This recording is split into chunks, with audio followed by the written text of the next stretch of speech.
Hey y'all, it's Lissa, aka Bangs and Glasses, and I'm back with my goals review video from 2024. And I'm also going to go over my goals for this new year, 2025. Happy New Year if you're watching this, the time of posting. I hope everyone had great holiday season and has got to enjoy a lot of great time with family and friends. So I'm going to start by just going over my goals from 2024 and just how I did on those goals. I'll also maybe share some tips on how to help yourself achieve your goals for 2025 if you're making some crafty goals for yourself. I'd love to know what they are. Feel free to comment down below. I'll also go ahead and link in my 2024 goals video from last year so you can just have an overview of what those goals were again, but I'll go over them here as well. So for my goals for 2024, I had about like 10 goals. So my goals were to, number one, finish scrapping 2020. I still had some layouts to complete from that year. I'm not a scrapbooker that is so worried, that's really worried about keeping up with the years. I don't mind, having a couple years back to still scrapbook.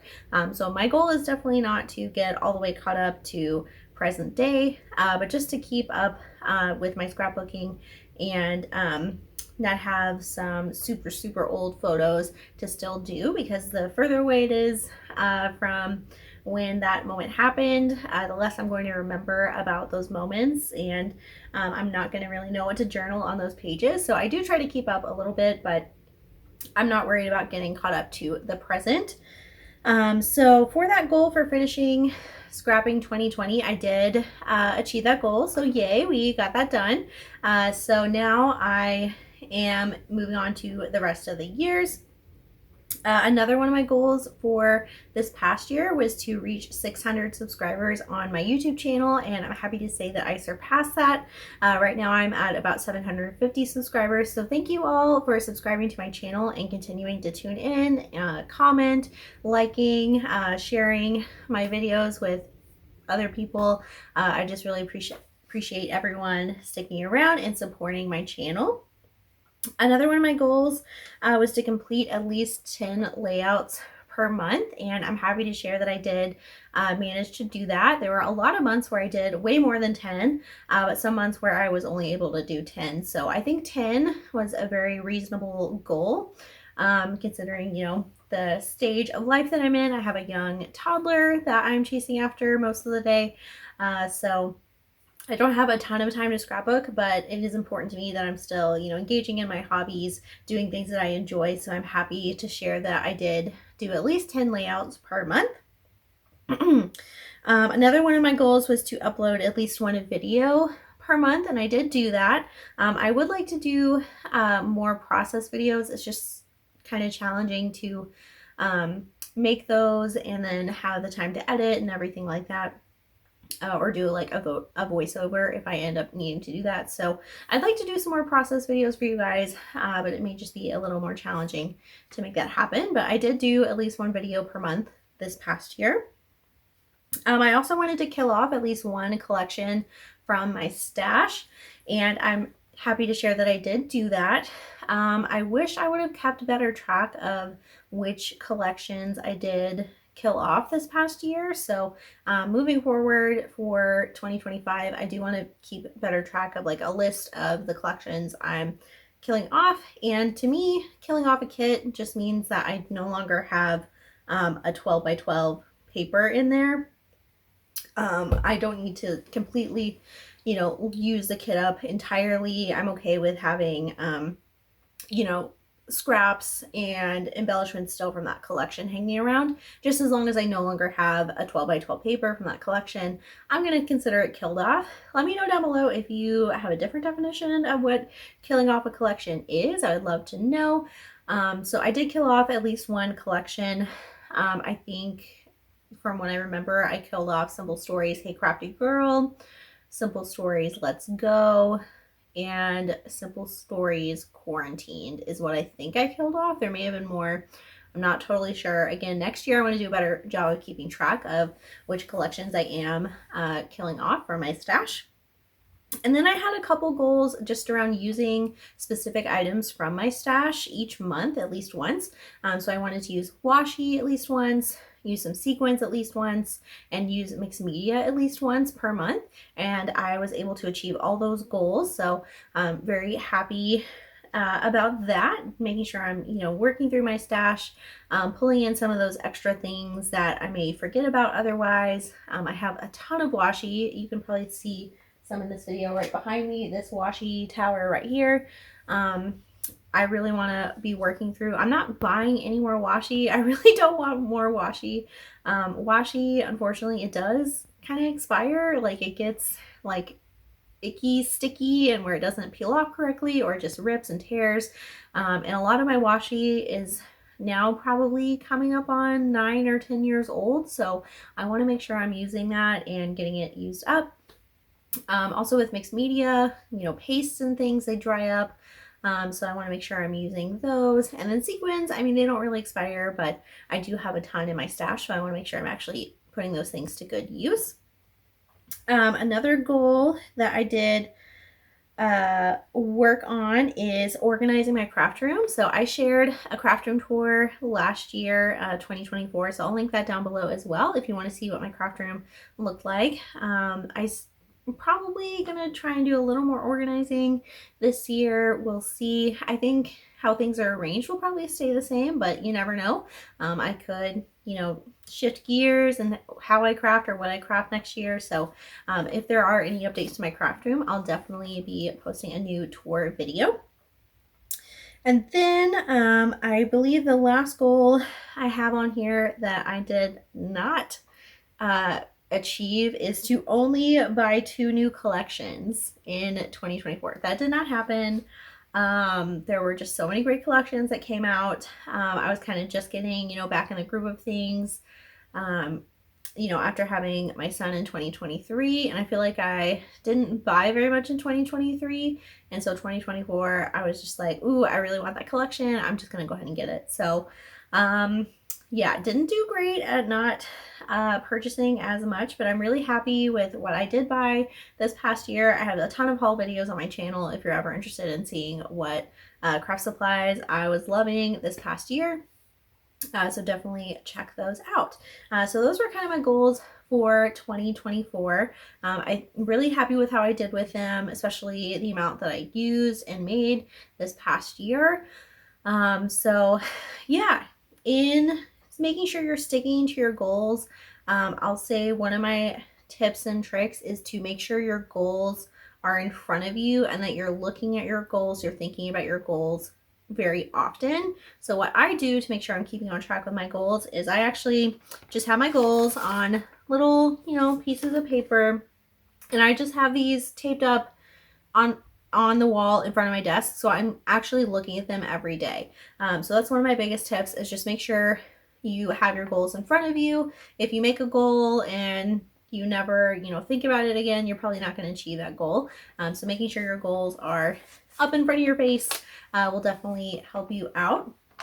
Another tip I have is just to make sure your goals are achievable and reasonable.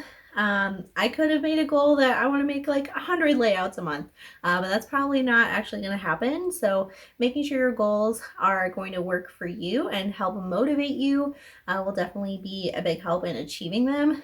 I was thinking about that as I'm making my goals for 2025 and just knowing, what goals do I want to keep? Do I want to increase anything? Do I want to rethink certain goals? So just making sure, your goals are motivating you and not so far out of reach that you're just gonna, be bummed out for not achieving them. That's another tip I have for you all. All right, so then the last tip I have for you all is to just make sure that you're checking in on your goals and tracking towards them as you're moving throughout the year. If you're making a yearly goal, for me, I broke down my goals into monthly goals. So, you know, using certain items per month. And I think making the time frame a little smaller and just kind of piecing out that goal for the year definitely helped me stay on track.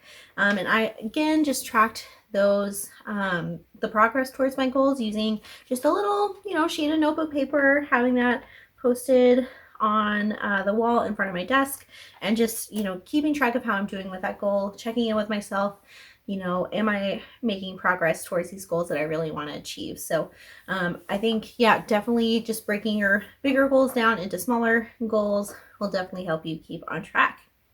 All right, so now I'm going to go ahead and share my goals for 2025. And a lot of these are going to sound pretty similar to the goals I had in 2024 because I really liked a lot of those goals. I feel like they really helped me get more layouts done and also just using different things in my stash. So for 2025, my goal is to finish scrapbooking 2021. So last year I finished scrapping 2020, and this year I want to finish scrapping 2021. So I'm just, you know, continuing to move on through the years. I'm not trying to get caught up again to present day. That's okay. But it would be nice to get through 2021 this year. I also put another goal around just the subscribers on my YouTube channel.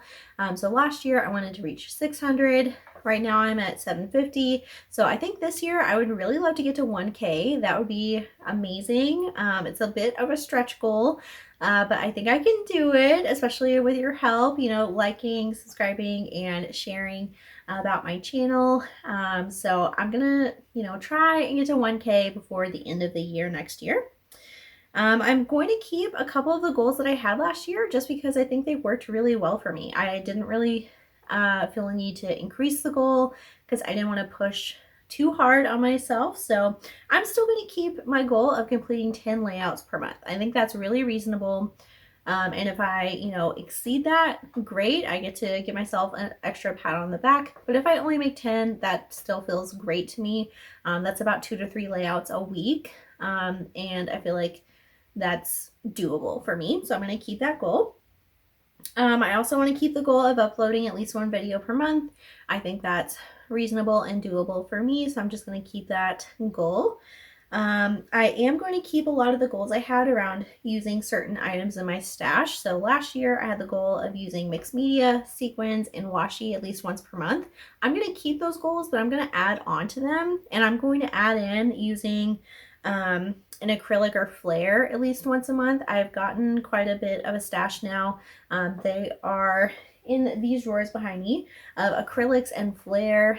So I have acrylics from Color Cast Designs, Bramble Fox, and Inner Creativity Shop, which are, you know, things I love to pick up, but I don't find myself reaching for them as often as I probably should be.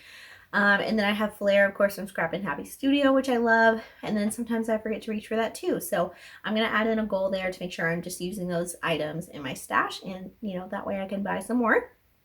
And then I'm also going to add in a goal of just using things from my random bin. So I have a bin behind me here. It's this pink floral shoe box. I don't know if you can see it, but that's what I call my random bin. I also have a smaller little random bin. That's this blue thing over here. I don't know if you can see, but these are items that are in my stash that don't go with the collection. I may have just picked them up at like Dollar Tree, Michael's, Hobby Lobby, and they're not in a kit. They're just kind of there. And I'd really like to start working through those items. So I want to make a goal of just using one thing from that bin at least once a month to help me get through that part of my stash. So yeah, so for 2025, I want to use washi, mixed media, sequins, an acrylic or flare, and then something from the random bin at least once a month. So those are my goals around using certain items from my stash. And then my final goal I'm just keeping from last year is to just kill off one collection. And I'm going to keep better track of which collections I'm killing off. And again, that to me just means there's no more 12 by 12 papers in that collection. I did not do a goal this year around limiting which collections I'm adding into my stash because I did not do a great job with that last year. And I think, you know, as long as I'm using my supplies, it's okay to keep adding more.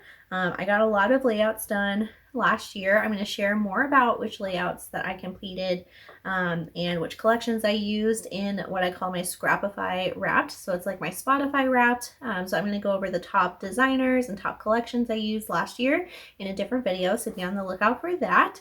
And let me know down below what your crafty goals are. I would love to hear. Don't forget to like and subscribe. Let me know what you think of my goals. And I hope to see you all in the next year in 2025. Thanks so much.